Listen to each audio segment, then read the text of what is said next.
Oh my god, oh my god, oh my god. It's here.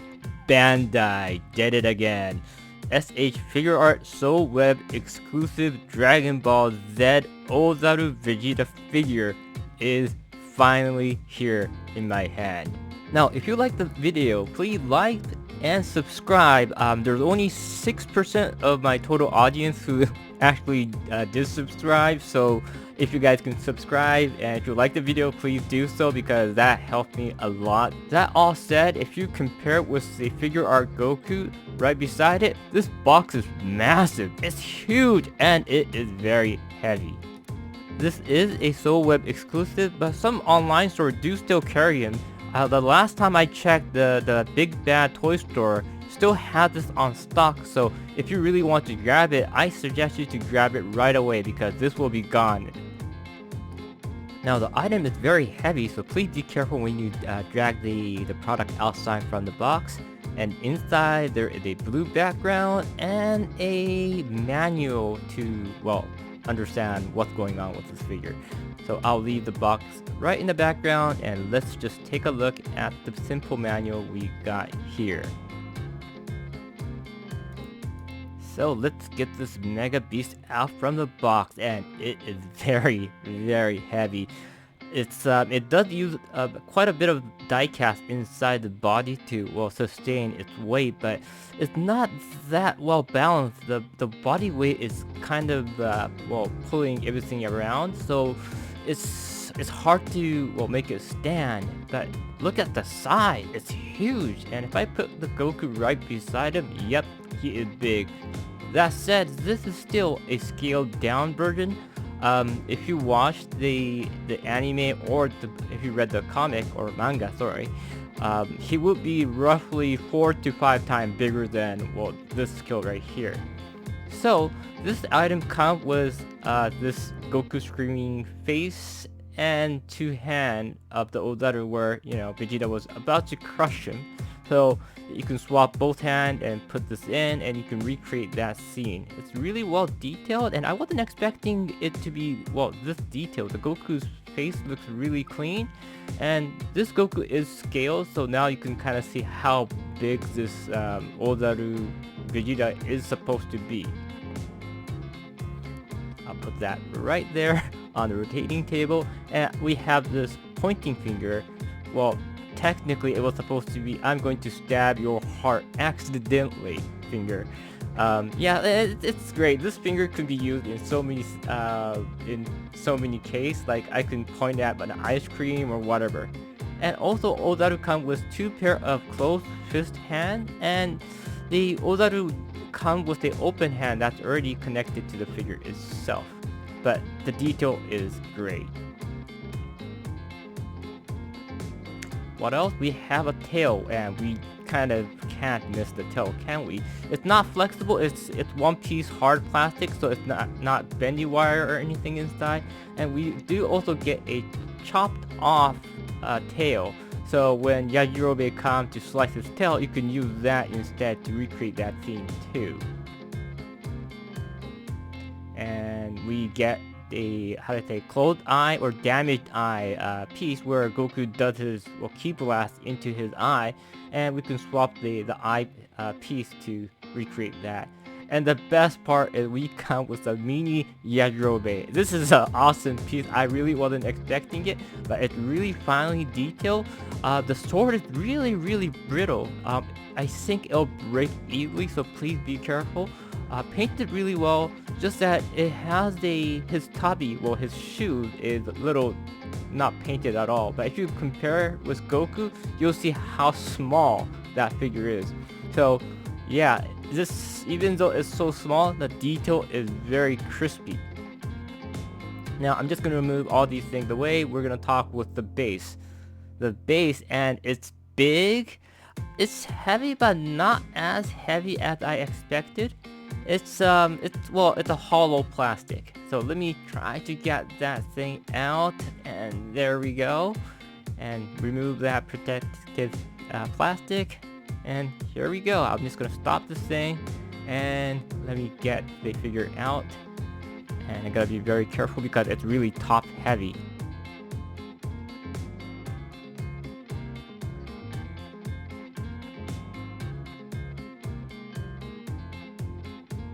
So as you can see, it's a hollow base. Here's the stand. It's very mechanical. It does the job, but it's not that sturdy. But before we talk about how sturdy it is, there's one more piece inside that you plug into that stand. And this piece is actually for Yajirobe.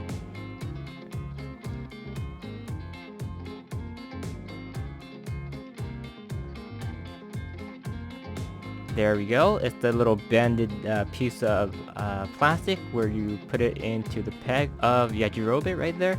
Cool. And it sticks really well. So what you want to do is there's a little peg onto the side of the stand, and you peg Yajirobe right in there to, well, pose him chopping Vegeta's tail. So there you go. It looks awesome. I really wasn't expecting this, and yeah, it's a nice thing that Bandai added. They didn't need to do that, but it's really heartwarming for us because we love that thing. Now there's a hole right there that you can jab his tail inside. There we go. Yep, and goes 360. Not much articulation. Again, the tail isn't bendy wire or anything, so it's gonna be a fixed pose. And here comes a minor issue. The minor issue is this thing is really top heavy, especially having a die cast within the torso area to sustain that big heavy weight of body. And the clip to hold on to Vegeta's hip isn't that strong.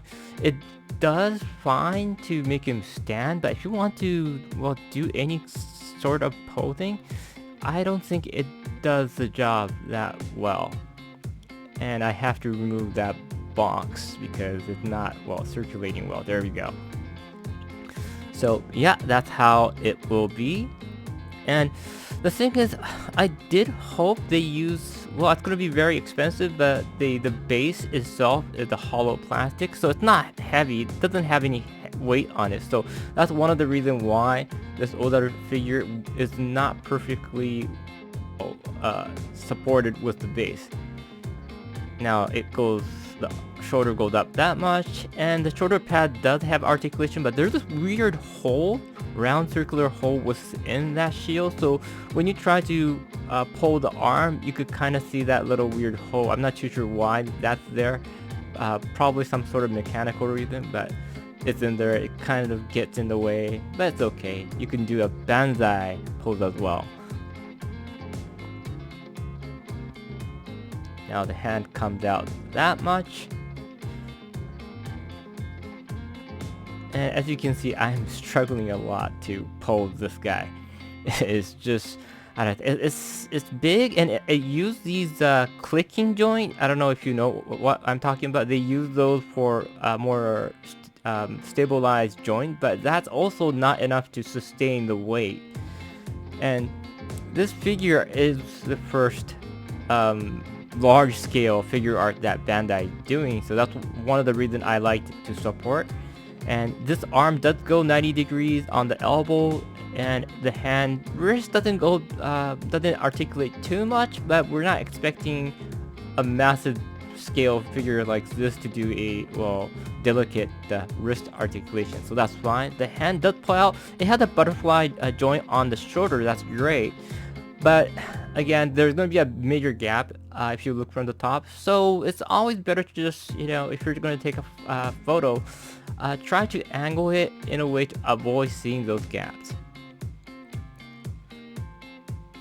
Now for his hip, it goes quite well. Well, I'm also using the hip and the ab crunch to do that posing, so the ab itself, it does have a decent articulation, but it's more for the hip. And yes, you can make him sit down like a puppy.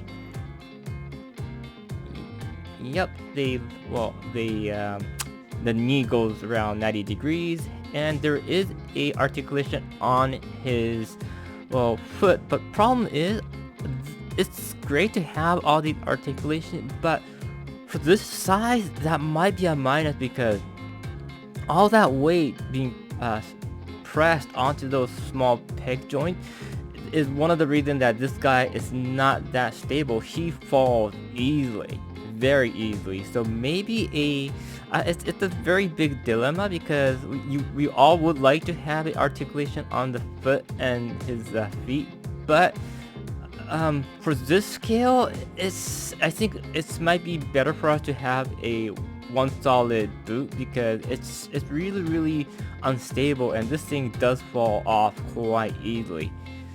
Now the head, not much looking up and down, also not much on his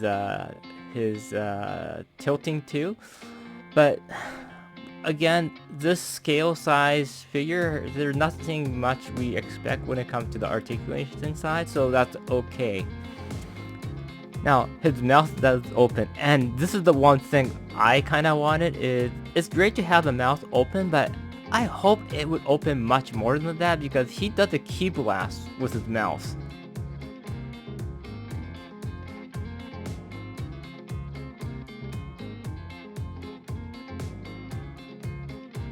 Now I'm gonna swap the face, or the eye, that is. It's kind of freaky how it looks right now, but but I'm gonna swap it with a battle damaged eye, and I'll peg in the faceplate and his mouth, and there we go.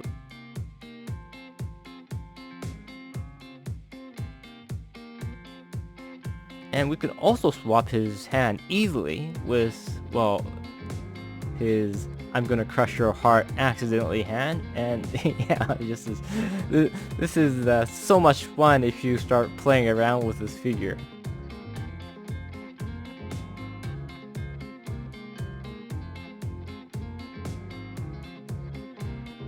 Now again, you can swap his tail and remove the peg with the chopped tailed option, so you can put that there, and yeah.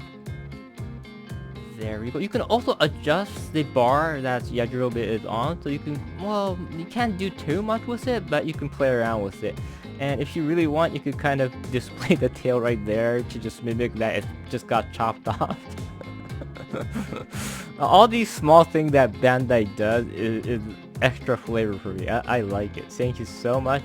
Again, Bandai didn't even need to add Goku, didn't need to even add Yajirobe, didn't need to even add that chopped off tail, but it has so much to the scene. But here we go, a closer a picture of Yajirobe coming to save the day, and yeah, this looks, it reminds me and all these good times that I had in the 90s. Yeah, it was a good era. Or was it the 90 or 80? I can't remember when the Saiyan Saga was. It was a long time ago. But anyhow, it's cool. It's cool to have him here saving the day. Now I'm just gonna do some posing, and it's a lot of fun playing with this big item. But the thing is, again, this thing is really top heavy. Most of the weight is really on the top side, so as you can see, I'm really struggling, and the base is not holding it too well. And if you are going to, well, display this item on the top of your shelf, I'll be really worried, because this thing might just fall out anytime.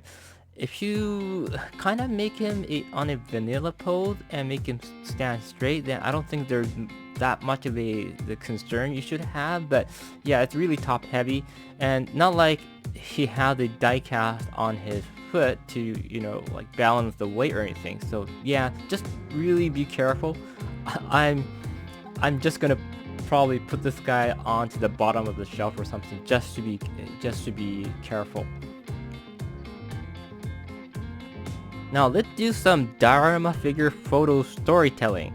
So there we are, Goku versus Nappa and Vegeta, and I love these duo. Like, Nappa was very iconic to, well, most of the Dragon Ball fan, and it was a lot of fun getting this figure and playing around with Goku and his Kaioken mode.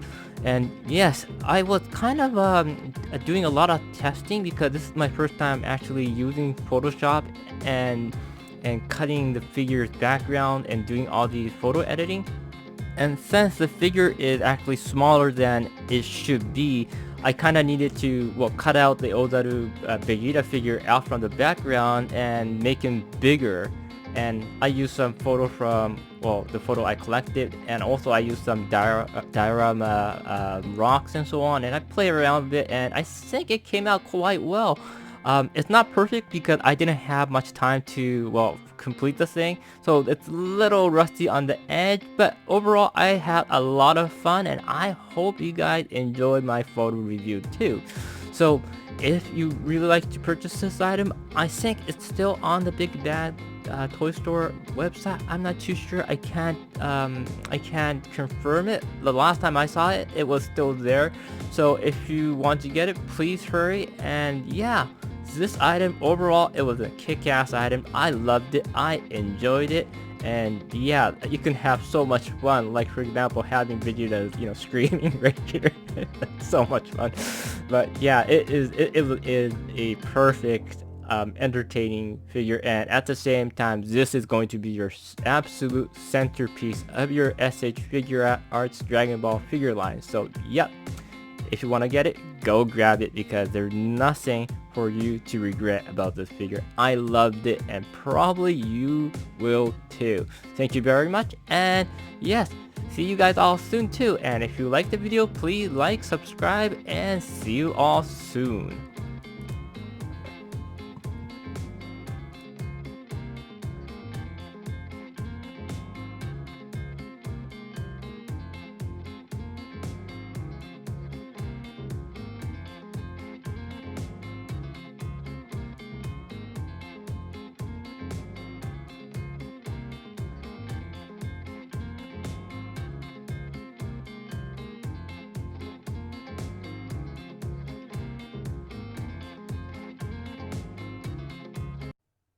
遊びでやってるんだよ。